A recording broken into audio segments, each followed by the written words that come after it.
Hey guys, sorry for that little hiatus of like 3 weeks, but I'm back. I just kind of got caught up with work, and kind of trying to enjoy what's left of summer, even though it's not really summer because I'm not in college anymore. But this week, I'm probably going to come at you guys with two videos, this one and then another one about something else. But this week, I really wanted to talk to you guys about my 2-year anniversary with my Omega Seamaster, which is today or tomorrow. I can't really remember. But I want to talk about 2 years of ownership with my Omega Seamaster. So I'm going to roll the intro, and then we can get right into it.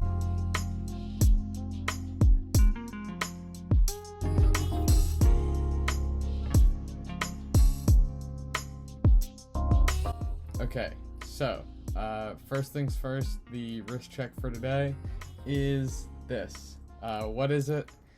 You'll find out, unless you follow me on Instagram, in which case you know. Or you've seen my Grail video, or have just been around watches and the YouTube watch community for any amount of time. Shout out Adrian at Bark and Jack for spoiling this one. Actually, shout out Hodinky for spoiling this one for everybody and making them near impossible to get. Anyway, that's a story for the next video.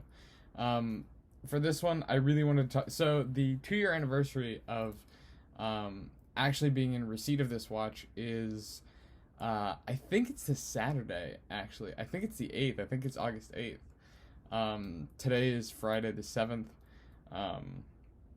It's currently 3:46 in the afternoon, but I don't have anything to do at work, so here we are.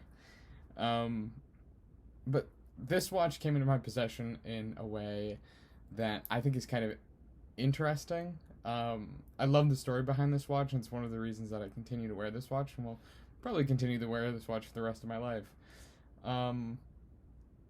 So I got into watches when I was a junior in high school because I was broken up with and I needed a hobby to fill my time. So I don't know how I fell into watches, but I did fall into watches, which is kind of a blessing because of the people I've been able to meet, the experiences I've been able to have, and just how big of a hobby this has become for me. But when I kind of fell into the hobby, the first watch that I really fell in love with was the Omega Seamaster Professional, the 300 in blue, the 2531.80, the James Bond GoldenEye one, specifically. The non-coaxial one, because the coaxial ones were a little bit out of my price range at the time. And I liked how the 2531.80s had kind of started to age. It started to turn this kind of pale blue instead of the kind of deeper blue that they were when they had originally come out. But when I graduated high school, this was the watch that I really wanted. I really, really, really wanted a 2531.80 Omega Seamaster Professional for my high school graduation. Back then, they were about $1,400, box and papers, and that's what I wanted. Unfortunately, I get distracted as a collector, as I think a lot of us do. So I'm going to try to put a picture up right here of the watch that I bought instead, which was the Rolex 1005 from approximately 1970, 1975. It was a two-tone Rolex, and it was not a piece that I really wore a lot. I think that's kind of, there are kind of two reasons behind that, one of which is that I don't particularly enjoy wearing gold, and the other is that it felt a little ostentatious for me as a high school senior going into being a college freshman to wear a gold Rolex at a public university. Something about that didn't kind of sit quite right with me, so I didn't wear that watch very often. I sold that watch, and then I bought an Omega Speedmaster Reduced, also right here. And that watch didn't resonate with me for a couple of reasons. I did enjoy that watch, but I was kind of chasing the professional, but I didn't have the money for the professional. Bought the automatic instead. Never really loved it. And I realized kind of in, I want to say June or July of 2018, that the watch I really, really wanted was the Seamaster Professional. And I had recently gotten my first job in politics, which was working on this campaign. It was a Connecticut State Senate campaign. It was for the 9th State Senate District in Connecticut. It was on a primary campaign. So for those of you that don't understand American politics, sorry. But it was the Democratic State Senate campaign in the 9th Senate District in Connecticut. So it was the first time I had ever actually had a job working in politics. Before I had internships, but nothing that had really paid me any money. And so for the first time, I kind of proved to myself and proved to my family that I can make a living in politics, which is the career path I am currently on, and plan to be on for a good chunk of time, hopefully the rest of my life. But I was a little bit short after selling the Omega Speedmaster automatic. I was a little short in funds to end up with this.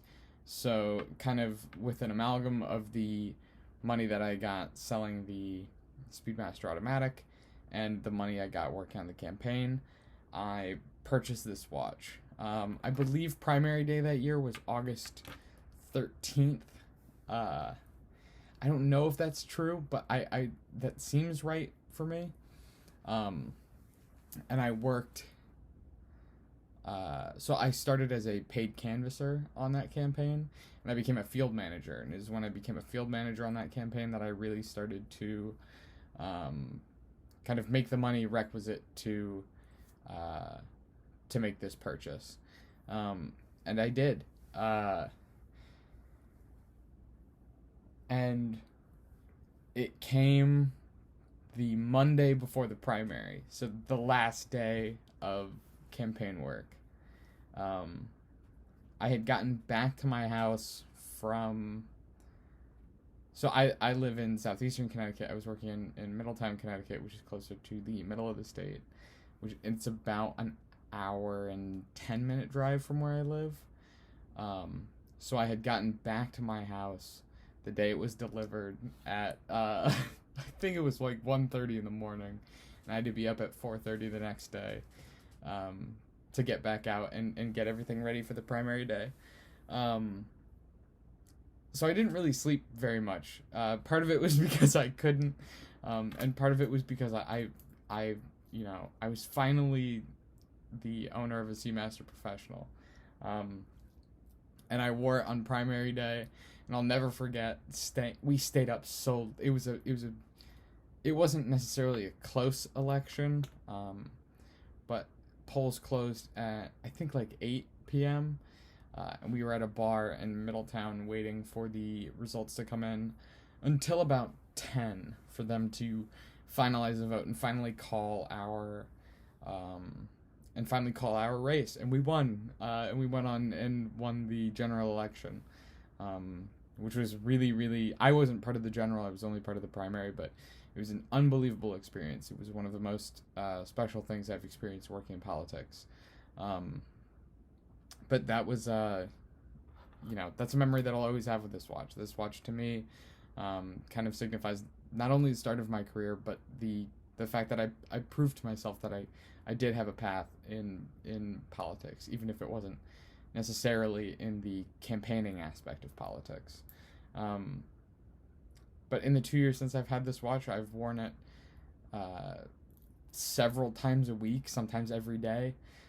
It's made 2 more trips with me that were political in nature, I guess. The next one was the summer after I interned in Washington, D.C. And then the summer after that is now. But it moved down to Washington, D.C. with me in January. It came to my first Red Bar where I met Tick Tick Vroom and She Watches the World for the first time. And it's kind of been with me through the end of my childhood, I guess, and the start of my adult life. And over the last 2 years, I've enjoyed wearing this watch immeasurably. There have been some lowlights, I guess, and I'll talk about those as well, I suppose. When I was in college, December 2018, so only a couple months after I got the watch, I went to school in Connecticut too. I went to UConn, go Huskies. But there was one night, it was really, really icy, and coming home from the library, I slipped coming back to my dorm, and I fell, and I kind of banged my wrist on the ground.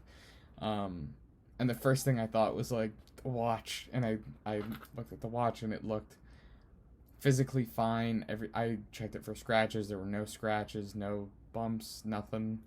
On the watch, it kind of was protected mostly by the coat that I was wearing.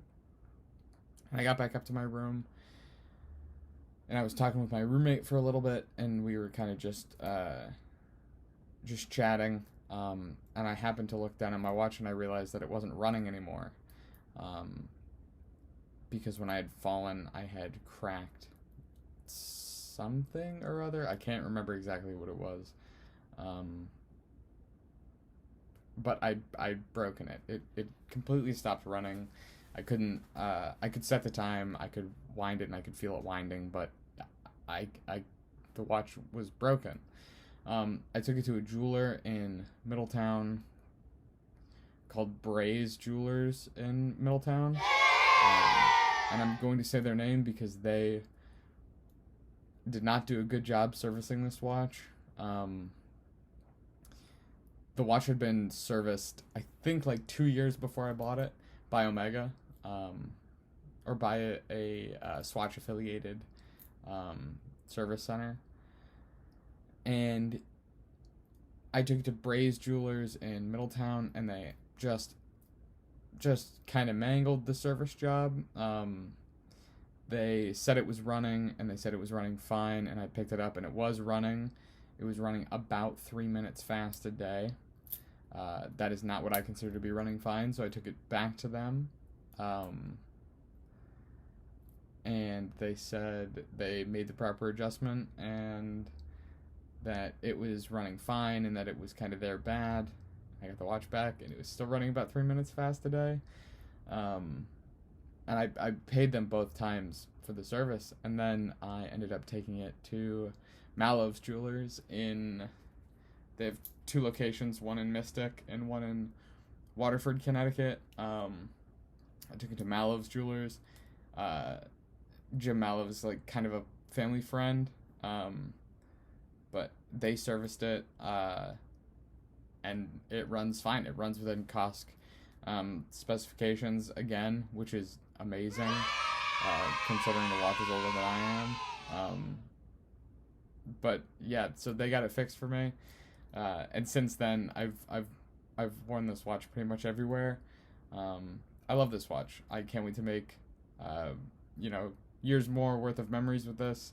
And it kind of started me on my path of what I've been collecting recently, which has been kind of like neo-vintage sport watches. But this guy was the first. Yeah, so hopefully you guys enjoyed my kind of 2-year review on owning my Seamaster Professional 300.